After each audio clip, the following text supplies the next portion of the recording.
رضی اللہ تعالیٰ عنہ سے مروی ایک روایت ہے، میں ایک دن حضور کے پیچھے بیٹھا ہوا تھا، سواری میں حضور کا ردیف تھا، تو حضور نے فرمایا، اے بیٹے، اے لڑکے، میں تجھے کچھ کلمات سکھاتا ہوں، تو اللہ کے حقوق کا خیال رکھ تو وہ تیری حفاظت فرمائے گا، تو اللہ تعالیٰ جل شانہ کے احکام کی حفاظت کر تو اسے اپنے سامنے پائے گا۔ اذا سألت فاسأل اللہ، جب سوال کرے تو اللہ سے ہی سوال کرے، اللہ سے مانگنے کا مزاج پیدا کر لے، کہ فرمایا تمہارے جوتے کا تسمہ بھی ٹوٹ جائے تو وہ بھی اللہ سے مانگو، ضرور بازار میں جاؤ دکاندار سے، لیکن حقیقی طلب اللہ سے ہونی چاہیے، بات بات پہ اللہ سے سوال کرو،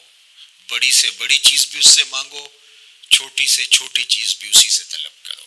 ہماری ساری ضرورتوں کا کفیل ہمارا رب، ہمارا مالک ہے۔ تو دوسری نصیحت یہ کی کہ جب تو استعانت طلب کرے، مدد طلب کرے تو اللہ سے ہی استعانت طلب کرے۔ وعلم، اور جان کہ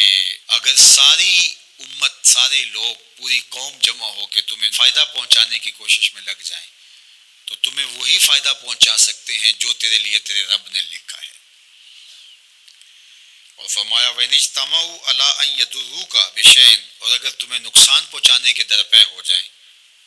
لَمْ يَضُرُّوكَ إِلَّا بِشَيْءٍ قَدْ كَتَبَهُ اللَّهُ عَلَيْكَ،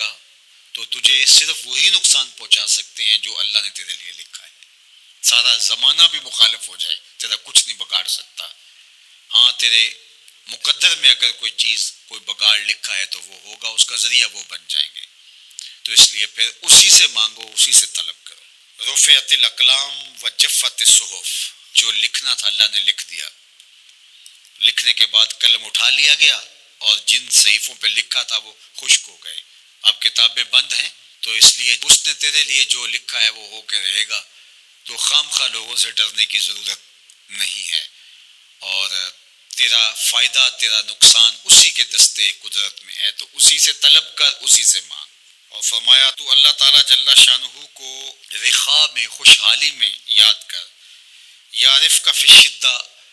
وہ تجھے مشکل میں پہچانے گا، یعنی جو شخص خوشحالی کے دور میں اس کے پاس دولت ہے، صحت ہے، تو اللہ تعالیٰ کو فراموش نہیں کرتا، اللہ اس کی بدحالی کے زمانے میں اس کو فراموش نہیں کرتا۔ وعلم، اور جان، ان النصر مع الصبر، کہ جو مدد ہے وہ صبر کے ساتھ آتی ہے، وان الفرج مع الکرب،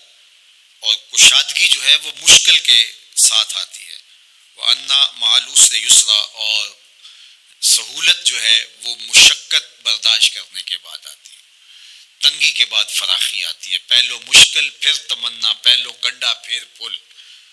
شاید مگروں پہلو مکھیاں ڈس دیاں ڈنگ والیاں، تو یہ سب ہوتا ہے، مشکلات، تکلیفیں، آلام، مصائب، ان سب سے گزر کر کے آسانیاں آتی ہیں۔ خود حضور کی زندگی دیکھ لیجئے، مدنی زندگی مکی زندگی کے گزرنے کے بعد، طائف کے مراحل کو طے کرنے کے بعد آتی،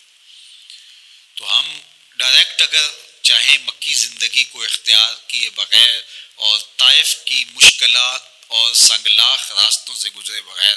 مدنی برکتیں حاصل کرنا، تو وہ نہیں پا سکتے، تو یہ اللہ تعالیٰ نے ایک نظام رکھا ہوا ہے۔